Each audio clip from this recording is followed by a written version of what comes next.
Hello and welcome to another conversation with Middle East Monitor. My name is Nassim Ahmed and I will be your host for today's discussion, which is the crackdown on pro-Palestinian activism.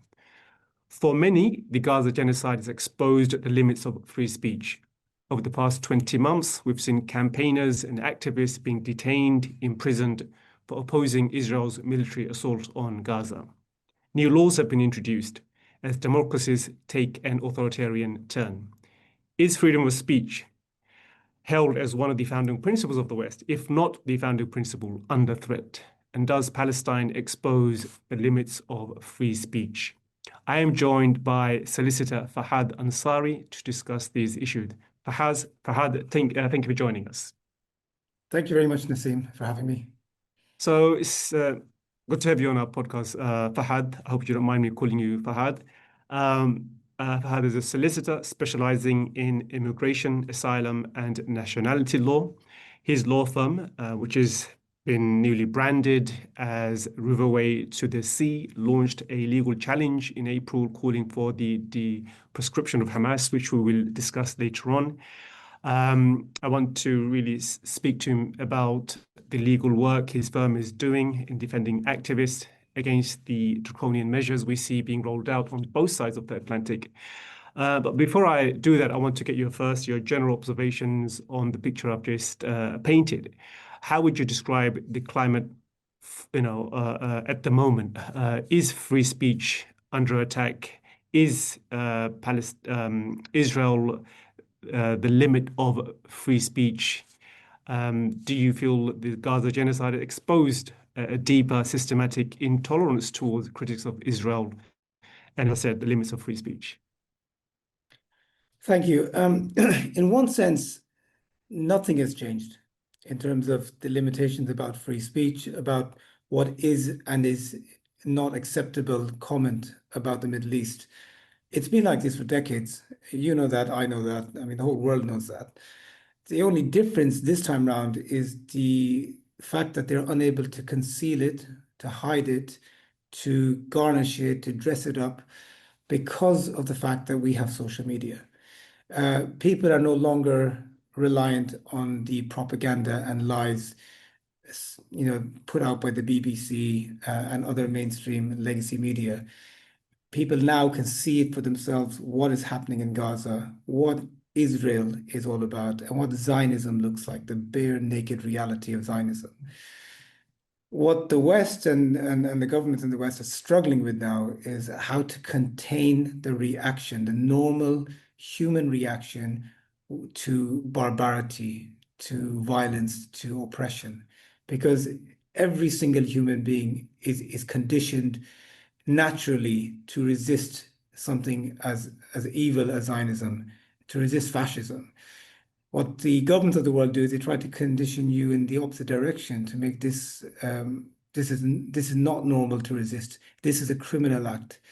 But the genie's out of the bottle. You've seen it with the student encampments. You've seen it with Glastonbury, with an increasing number of celebrities and artists who hitherto would never have dreamed of sacrificing their careers to stand up for Palestine. But we've hit a point where people can no longer remain silent. And the fact that the British government and others are cracking down even more on freedom of speech and freedom of expression, contrary to their own stated belief system and ideologies, demonstrates one overarching theme, that Zionism is dying. It's weak. It's on its knees.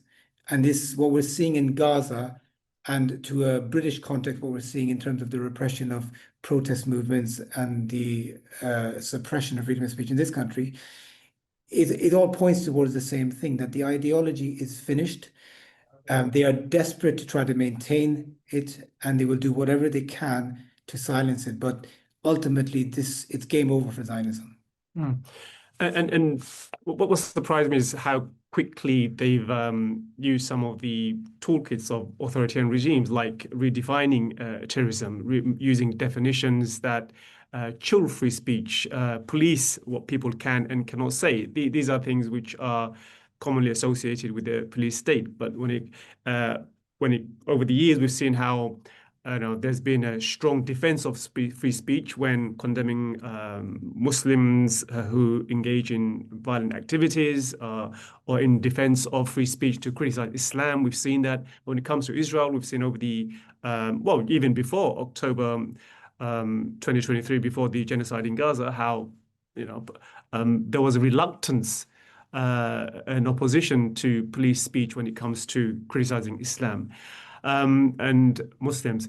But we've seen the tide changing. We've seen new definitions being introduced. We've seen the chilling effects of the IHRA, for example, which is a really politicized definition of anti-Semitism. And I guess your law firm is on the front line on this. So can you just give a flavor of the kind of cases you're having to deal with, you're involved in because of this shift to policing people's speech when it comes to Israel? I mean, I'll just clarify that the descent of Britain into authoritarianism has not happened in the last 21 months. It's been happening for 3 decades. The entirety of the war on terror and the framing of that was intended to strip away civil liberties and human rights. We had people interned without trial. We had young Muslims being arrested and charged and convicted for possession of items useful for a terrorist, namely a map of the London Underground. Things as ridiculous as this. We had people being convicted in the past of supporting revolutions in Libya, in Iraq, in other places, simply for exercising their freedom of speech. I think what changed now in terms of Palestine is that the proportion of people who are being targeted now has extended beyond the Muslim community, and that's why it's become a mainstream issue. But Muslims have been dealing with this for the past 3 decades. When you talk about a police state, I can roll off examples for you, but that's not the purpose of today. In terms of the type of cases that I've had to deal with over the last few years, particularly in the last 21 months, in terms of freedom of speech, we've had students who've had their visas revoked or taken away for making speeches in support of the resistance. I've had a client who had his visa revoked, a brilliant AI scientist. He had his visa revoked because they found on his phone, on his WhatsApp, when he stopped at the airport, that he had distributed on a WhatsApp group a document circulated by Hamas about its version about what happened on the 7th of October. That document is widely available across media networks, including Israeli media. It's been published as addendums to books about Hamas. It's everywhere. He circulated this without comment. Nobody commented in response, and it moved on. The police were not interested in arresting him or raiding his property, but when he came to the Home Office, they revoked his visa and he's not allowed back into the UK. We've had in the employment sector, that's really where the freedom of speech has hit us. Because of the Zionist lobby, people like UK Lawyers for Israel and the Campaign Against Anti-Semitism which just spend their entirety of their pitiful existence sitting around looking at people's social media and reporting them to their employers. It literally is I want to see the manager type of ethos with them. They make these reports saying this person has called Israel a Nazi state. They are anti-Semitic. Look at the IHRA definition. Person involved gets suspended. There's an investigation. He's reported to his professional regulator. And this is the bread and butter of what me and Frank have been dealing with for the past 21 months. It's horrific. The fact is not that the lobby, which is its own stated purpose, is to protect and support the apartheid state of Israel. The issue for me is that why are employers, why are universities, institutions, why are regulators entertaining complaints from openly racist, Islamophobic organizations who say their raison d'etre is to support Israel, a state that is on trial for genocide, whose leader is wanted for war crimes, and who has been declared, and which has been declared to be an apartheid state by the World Court? Why on earth are you taking any complaints seriously from the likes of their cheerleaders? And that's a common complaint many pro-Palestinian activists will make, why are we limiting free speech here? Why are we targeting free speech, and our own citizens are stripping their rights away to defend a foreign state and the rights of a foreign state. So it doesn't make sense to a lot of people. Why is our own state turning on its own citizens? And that's a routine complaint. Well, I think And so just to add to that, I mean, one of the organizations that's at the sharp end of this now, or victim of this, is Palestine Action, which the UK government is seeking to label as a terrorist organization. And now that, for a lot of people, that may come as a shock, partly because if we look back over the years, 1990s, in the 2000s, there were many, protests against military installations, targeting nuclear weapon sites, and they were never, these groups and these individuals were never, labeled as terrorist organizations.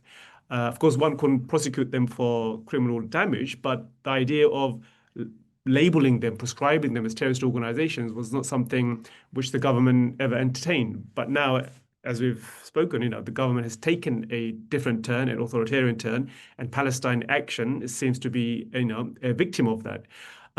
So how would you see this attempt to put Palestine Action on the terror list?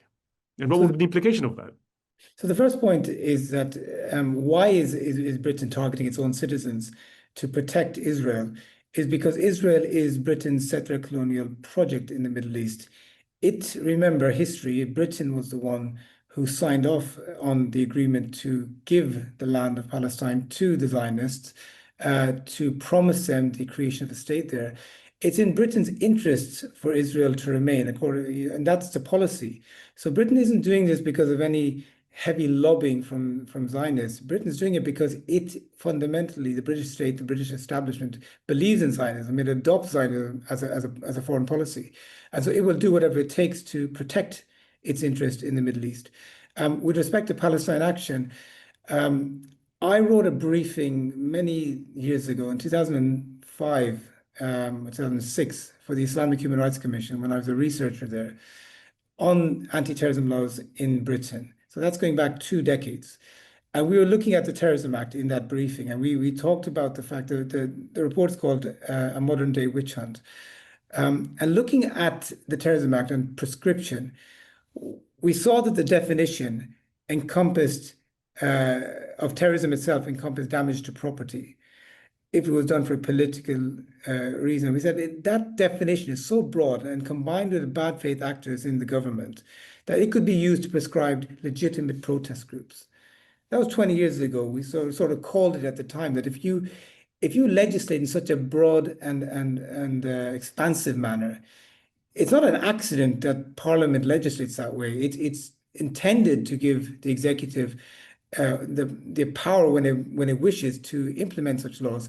And we see it now. It took 20 years, but now because they want to ban Palestine Action, because it is the most effective protest group in the country that is causing severe damage to Zionism and is causing people to think twice about supporting Israel militarily. Because Palestine Action is so effective, the government is now using the power the Parliament gave it to try to ban them as a terrorist organization and put them in the same category as ISIS and Al-Qaeda. I mean, it's ludicrous when you actually think it down. So today, I think 7 UN special rapporteurs wrote to the British government publicly saying that you cannot ban and prescribe Palestine Action on the basis of this law. This is just fundamentally wrong. This is not terrorism. As you said, Naseem, it's criminal damage. But again, this latest escalation is only part and parcel of a pattern that has been in place for decades, whereby the Terrorism Act itself is superfluous. We do not need it.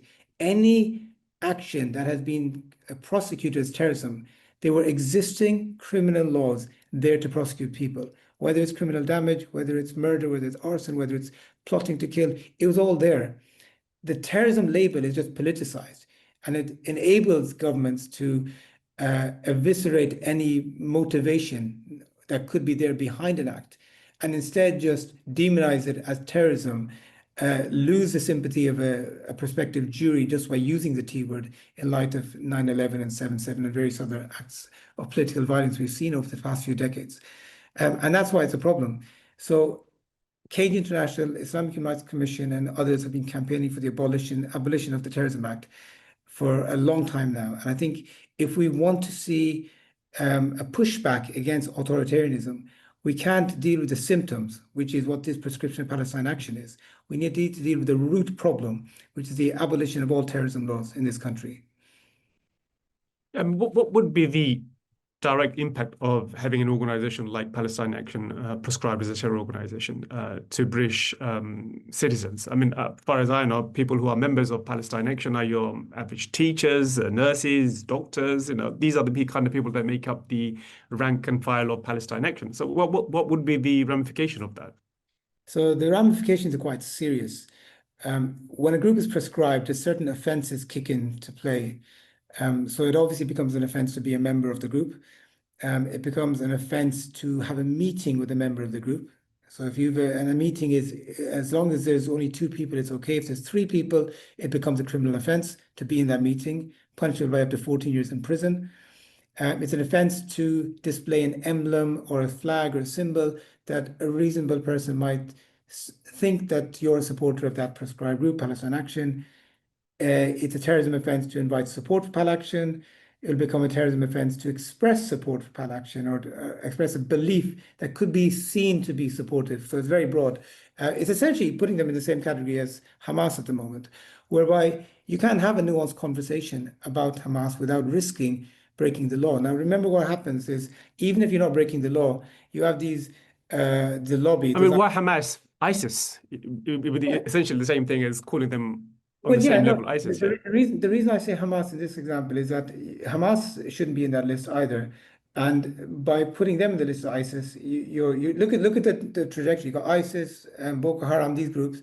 Then you're putting in what many would see as legitimate resistance groups like Hamas or Hezbollah, and then you bring it down to protest groups like Pal Action. But ultimately, the impact is going to be the same. You can't have a conversation about Palestine Action then. The same way you can't have a conversation about whether Hamas have legitimate aims, whether they should be deprescribed. You're going to have that Palestine Action coming into that category. Now, the intention is to dehumanize, that these people are so beyond humanity, we can't even have a conversation with them about their aims, objectives, about who they are, what they want to do, because they are terrorists. They are a prescribed terrorist group.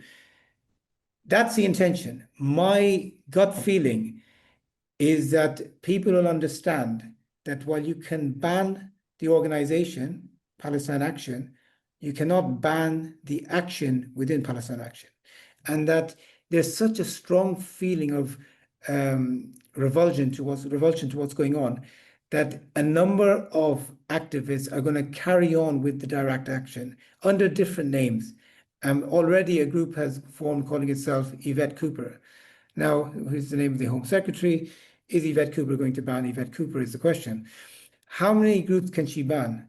And the fact that she's thrown Palestine Action in with 2 other, I think, Russian groups to try to prescribe all in the one order just shows how weak her position is, and she knows it, and the government knows it. So the intended effect of this is to repress free speech, to criminalize lawful behavior in a way that hasn't happened before. But my feeling is that it's going to backfire. It's going to backfire the way the British state has often extended its overreach, and it's resulted in a backlash. It happened in Ireland with the 1916 suppression of those fighters. It happened recently with NECAP. I don't think they expected such public support. NECAP were hardly the most popular band in the world prior to their members being prosecuted for terrorism. I didn't know NECAP. Now, Never heard of them. I was at the court, Westminster Magistrates Court. Over 1,000 people on a working morning turned up. As they came out of the court, went in, they were mobbed. Someone described them as the British government has made them into the Beatles. Their content is selling out in seconds. They're going after Bob Villan now. Again, he's doubling down. He's not apologizing, and he is going to become one of the heroes who resisted this genocide. I mean, some people will say, I mean, it's one thing defending Palestine Action and organizations that are, British, and you're a British legal firm, you're British yourself, but it's another thing to. Sorry, just going to clarify. I'm not Okay. British. I never have been. I'm Okay. Irish. And Sorry, you're Irish. Irish. Okay, you're Irish. But it's another thing to try and defend a prescribed terrorist group, foreign prescribed terrorist group, which I'm talking about Hamas here. I mean, one could believe Hamas, one can argue Hamas is a resistance group as much as they want, but the UK has prescribed that organization, and your law firm is seeking to disprescribe Hamas. So I'm just, bit confused, well, many viewers will be confused. What is the legal argument behind that? Are there precedents for that in trying to prescribe an organization that has been, criminalized or, put on the terror list by a government? Is there, can you speak about that? Yeah, of course. So if a group is prescribed, Parliament recognized, as we've just discussed, the grave implications of prescription. And the fact that it happens without a trial, without a hearing, is just a decision by the government to prescribe a group, that there has to be a remedy to get it off the group. And that remedy was Section 4 of the Terrorism Act 2000, which is a section by which we're making this application on behalf of our clients, Hamas. And that application is, and the government actually said this, the Home Office Minister said, it's to prevent an abuse of the power. That if a government abuses the power, it should be open to an organization to try to remedy that defect. And that's essentially what we're doing. We're saying that when Priti Patel, the Home Secretary who was in power, who prescribed Hamas, we say that, or our clients say, that that was an abuse of power, that nothing had changed in terms of how Hamas was behaving. Hamas has always had a distinction between its political wing and its military wing. The military wing was, of course, prescribed over 20 years ago during the Al-Aqsa Intifada, when it was causing severe damage to Zionism. But the political wing was always there. It won elections. It was engaged by politicians in this country and around the world. It was subjected to a genocidal siege, and it carried on governing to the best of its ability. Every time Israel sent in a military incursion, the military wing would resist that incursion.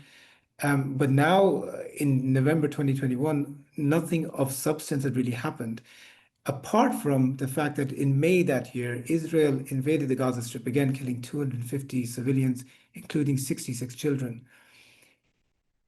We were then beginning the real age of social media and virality, and those videos were going viral. Young people in particular in this country took to the streets. There were spontaneous protests in playgrounds and primary schools, secondary schools, people bringing in flags and Palestinian badges and having demonstrations at lunchtime in the canteen. The government did not know what to do. The education secretary at the time had to issue an order to head teachers saying, you need to clamp down on what he described as the rise in anti-Semitism. So again, you see that sort of false conflation of anti-Semitism with anti-Israel or anti-Zionism. And ultimately, that resulted in a clampdown on people showing solidarity. Priti Patel, when she banned the political wing, she justified it by talking about protecting Britain's Jews from anti-Semitism. So you can see that link. That's the only significant development that led her to do. We say that's an abuse, right? Anti-Semitism, whether it's genuinely felt or not, is no reason to call a group a terrorist group.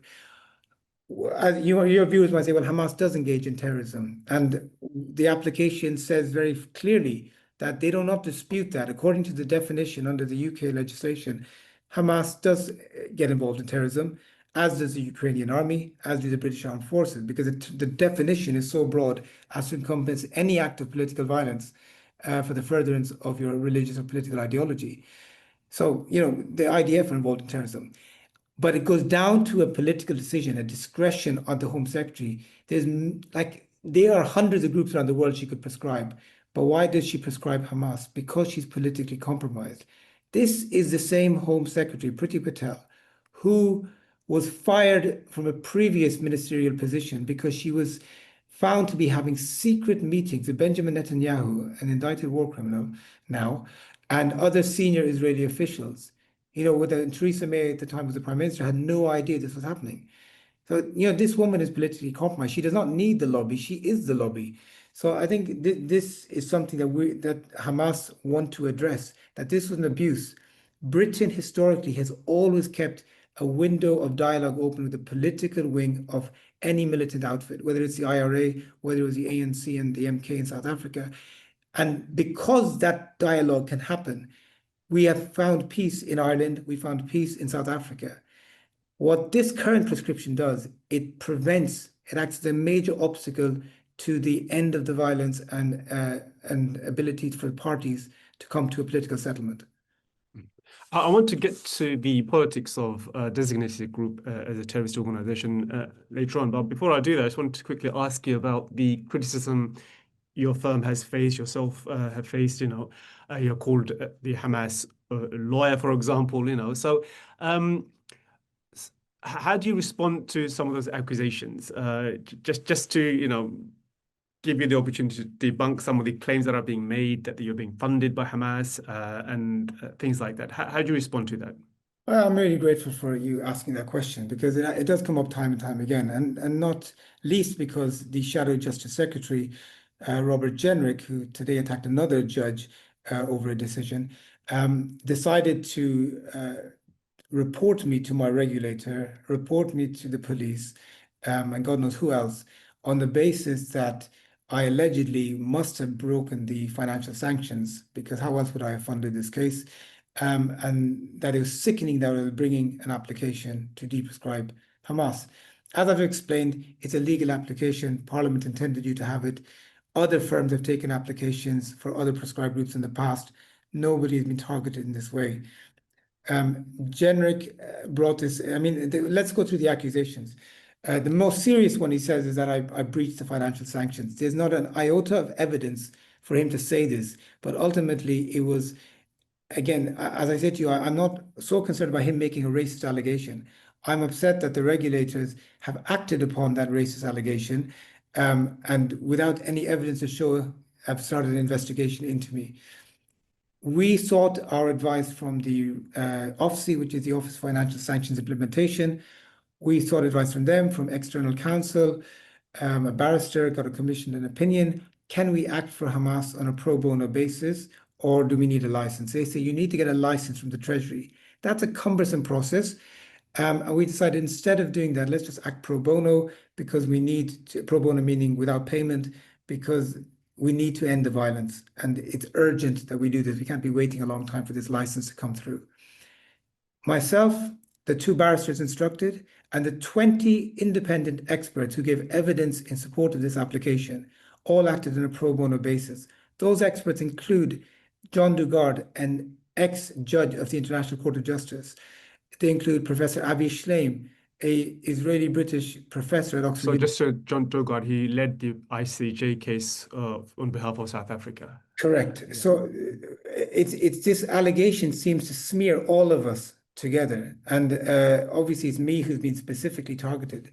But I'm cooperating with the investigation. There's been no payment taken. It has been done pro bono.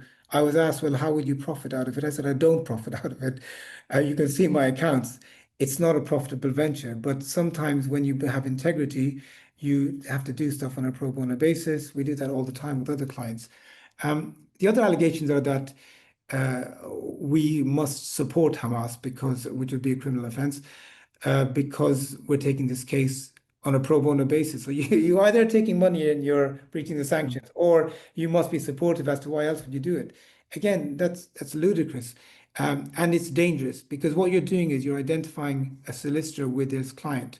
This is what led to solicitors in Ireland during the height of the troubles over there being murdered in cold blood by loyalist paramilitaries who were acting in collusion with the British state. So you had a Home Office minister make similar allegations about a man called Pat Finucane.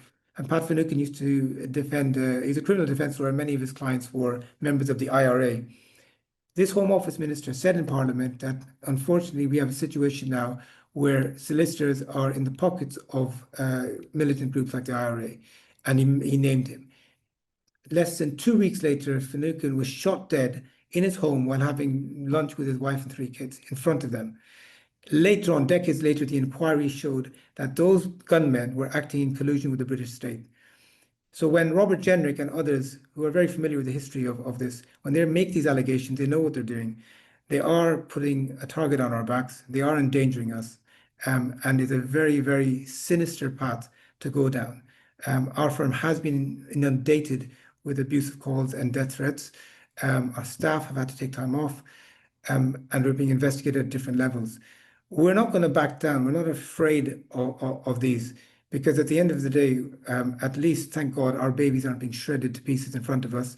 Our homes aren't being incinerated, and we're not being brutalized on a daily basis. But it just shows you that when you stand for Palestine, you stand against Zionism, there is going to be consequences. Bob Villan is facing those consequences right now. Kneecap are facing those consequences. Gary Lineker faced those consequences. But it seems that no one cares anymore. People have seen enough. They don't want to see the bloodshed anymore. They're going to take a stance because our grandchildren will ask us about this. What did you do during the genocide? So bring it on, Generic, anybody else campaigning against anti-Semitism. We're here, we'll deal with the allegations. It's a distraction. We know what the idea is to distract from the actual work we need to be doing. So my message to anybody else who's targeted in this way, deal with it, get lawyers involved, but don't stop what you're doing because the moment you stop, they've won. Yeah. And talking about, linking solicitors with their clients, I mean, one of the biggest advocates of Israel, Alan Dershowitz, he's constantly defending people who are, he's seen as the Epstein's lawyer, or he defended so many criminals throughout the year, and he's one of the biggest defenders of Israel itself, which is committing genocide. So if you wanted to link lawyers with their clients, I mean, he'd be the first one you'd look at, but no one does that, I guess. No. Well, I mean, he's part of I could be wrong, but I think he's part of Netanyahu's legal team. That's right. Yeah, So he's part of. it's and again, that's just right. Netanyahu as a defendant has the right to have a lawyer, and that lawyer shouldn't be identified with Netanyahu. That's not identified with Epstein. not with Epstein. Yeah, exactly. If we go down that route, I mean, all of us are going to be guilty of one thing or another. Yeah. So returning back to the politics of putting organizations on a terror list like Hamas, for example. I mean, I know Tony Blair, he famously regretted cutting ties with Hamas. Jack Straw, he came to a conference we held many years ago. He said, it was a mistake to isolate Hamas and place Hamas on a terror list and things like that. And then, I mean, this week there are talks now in Washington of removing Hayat Tahrir al-Sham from the terror list after lifting sanctions on Syria. So, I mean, that would be an extraordinary development given, the HTS, people say, has an affiliation with Al-Qaeda. So, I mean, to talk about that a bit in relation to Hamas. And at one time, Hamas was seen, British officials were engaging, and now since Priti Patel, there was a massive shift away from the position of Blair and people like Straw. And then now we see also, terror organizations linked to Al-Qaeda being removed from the terror list. So there's a real politics behind who is and is not a terror organization. There isn't a objective definition. It's all to do with the flow of, which direction politics is moving at the time. It's very much a political decision rather than a legal decision. So can you just speak about, the politics of putting organizations and removing organizations from a terror list?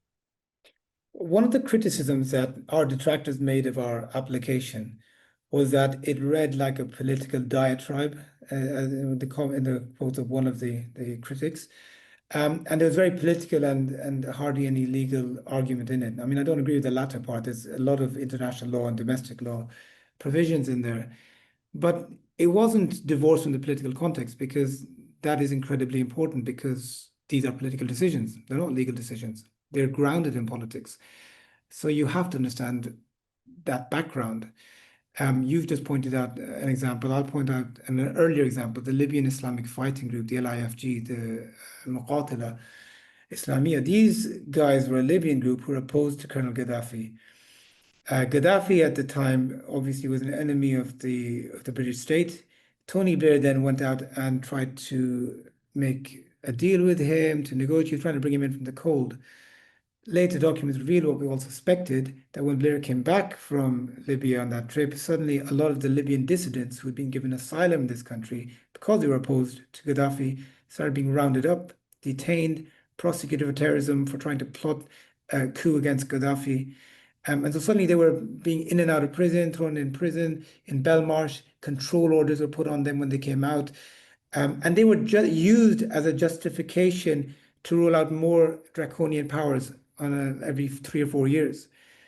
Fast forward to the Libyan revolution and Gaddafi being ousted and Britain's policy suddenly changing again. These same men were suddenly voluntarily returning to Libya to take part in that revolution. And when David Cameron arrives in Libya, they're his bodyguards. I mean, they are his bodyguards, and then that's part of the negotiation that the LIFG is then deprescribed. So, Yeah, extraordinary. it's extraordinary. So what we say with you talk about not speaking to Hamas, you will speak to Hamas. As you point out in Syria, Ahmed al-Shara, he is now being, quoted in all the capital cities of the West. They are lifting sanctions. He's a good man. He's a handsome man, according to Trump, Yeah. So regardless of his looks, I mean, the point being is that, I mean, the one aspect of it is that the West respects power. They respect the fact that people have met it. Trump has also said stuff about Ansar and the Houthis, that they did a really good job. They resisted us. So they respect, power. They respect might. And a few years ago, they negotiated with the Taliban as well. The whole war on terror started with that. 20 years later, they're back in power because of negotiations. So that's what I'm saying with Hamas. The people who say, oh, you can't speak to these people, they're terrible monsters. I mean, this is getting boring. How many more kids have to die before you actually swallow your pride and realize this is not this is not working? Hamas are representative of a significant portion of the Palestinian population. They won the last elections. They are winning. If you had an election tomorrow, they're most likely to win again. So, I mean, to state the obvious, though, I mean, you are talking. The US is talking behind the scene, in negotiations. So, yeah. So they are talking. Britain itself is officially not talking because, I mean, they probably are behind the scenes, but even they can't even admit that because of the prescription, and it would go against what their stated purpose is.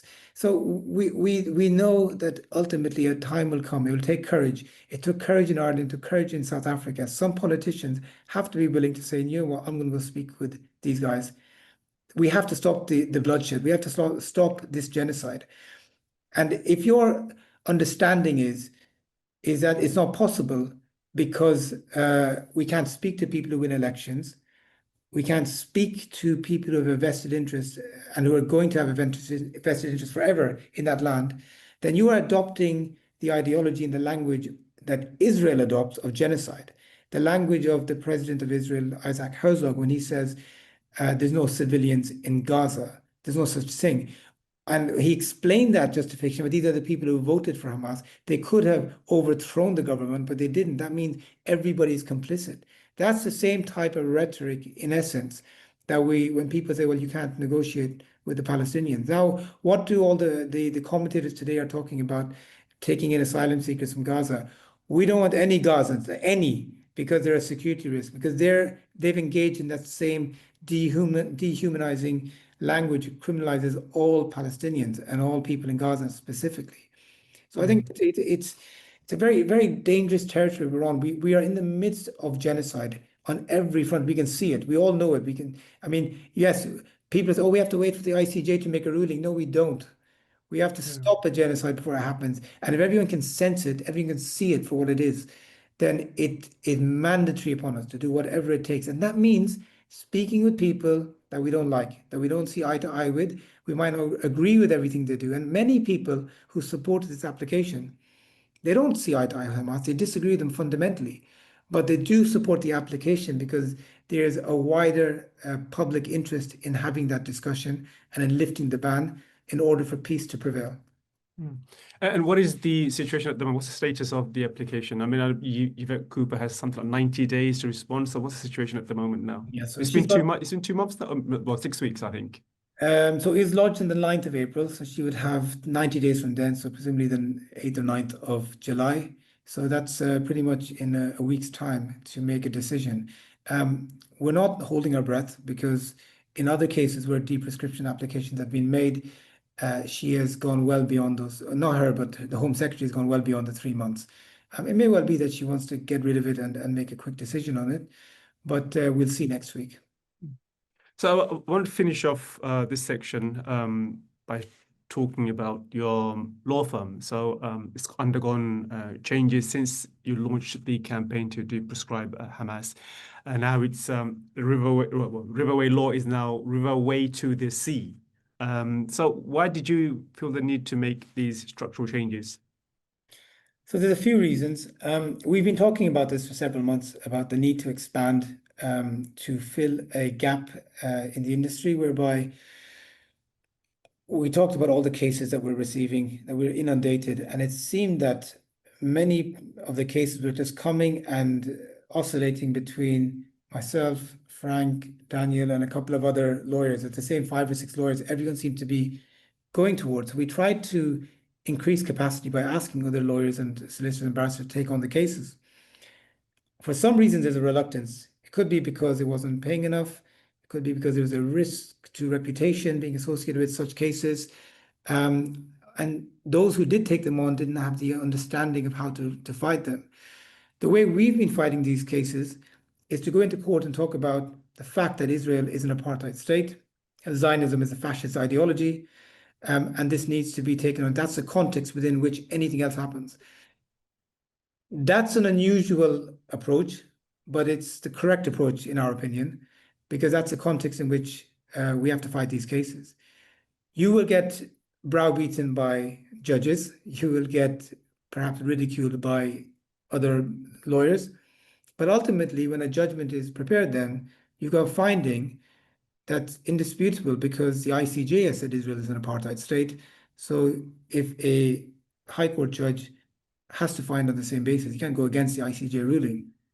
And we just want, that's the way you have to, because then when the judge is making his judgment, the overarching theme is this is an apartheid state. So if this man took a stance against it, that's the context within which you're looking at. Now, we speak to other solicitors and barristers about this, and they're saying, well, can you actually say that? Now, Frank, my colleague, Frank McGuinness, he took a challenge on in the High Court of a case of a solicitor who had been struck off for making anti-Semitic comments on social media. And some of those were indefensible. They were anti-Semitic, clearly. But Frank still took the case on because there's other comments he made which were not anti-Semitic, but they're anti-Zionist. And Frank wanted to get findings on that. And this was a case that many people wouldn't have touched. In fact, I think he struggled to get another lawyer. In the High Court, it was argued that in that same context, that calling Israel an apartheid state is not anti-Semitic, describing Israel as a Nazi state is not in and of itself anti-Semitic, calling for the abolition of the state of Israel is not anti-Semitic. Things that the IHRA definition says is anti-Semitic. A High Court judge then ruled in very clearly that these, he gave 9 or 10 examples, including the ones I just mentioned, these are not anti-Semitic. That is like binding now unless it's overruled, and there's been no appeal against it. So this is really important. This is how you win these cases, how you change the framing. Now, after we launched the case, we got contact with so many people up and down the country and internationally about bringing similar deprescription applications. Just yesterday, I had a call with lawyers from Australia, Austria, the Netherlands, and Sweden, who are interested in making similar deprescription applications in their jurisdictions. There's more interest coming in. We've been invited internationally to talk about the case. So people want to know how to do things. So we decided Riverway Law, which is the traditional structure of a solicitor's firm, is not the right entity to do this. So we're expanding into Riverway to the Sea, which is an educational training company. And that's going to be delivering this training on anti-Semitism, on bringing claims in the Employment Tribunal, on libel cases, on deprescription in the UK and beyond. We hope to set up a legal wing of that, which is going to be called the Riverway Law Centre. And unlike a traditional solicitor's firm, that's going to be a firm which will involve barristers and solicitors and experts working together under the same umbrella. So it's needed for the time we're in. We're facing a genocide which is having global implications, and it requires an international response to that. Yes, and I think you're most likely going to be inundated given the direction at which the governments are going, taking more of an authoritarian turn, introducing new laws, chilling free speech and whatnot. So I think more and more will be more and more people will be, caught up in this dragnet to basically prescribe pro-Palestinian activism. And I mean, I guess that's how you imagine what's happening.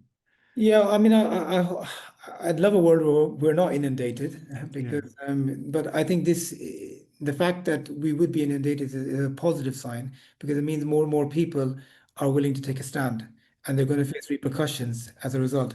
But we're very, very close, I feel, to tipping point where the narrative, it's the first time in history the Zionists have lost control of the narrative and they don't know how to handle it. They really do not. They're struggling.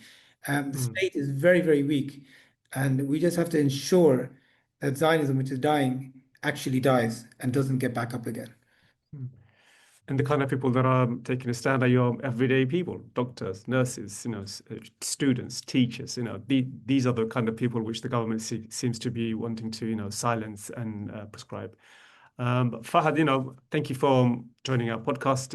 Really appreciate your time, and thank you for tuning in as well. I mean, if you want to say anything further, please feel free to do so. If not, then I want to thank our viewers and everyone that's tuned in. Bye-bye. Thank you for the space. I mean, it's always good to have time to express things clearly rather than a soundbite. No, that's right. Exactly why I did this with you. Thank you so much. Thank Bye-bye. you. Okay, assalamu alaikum.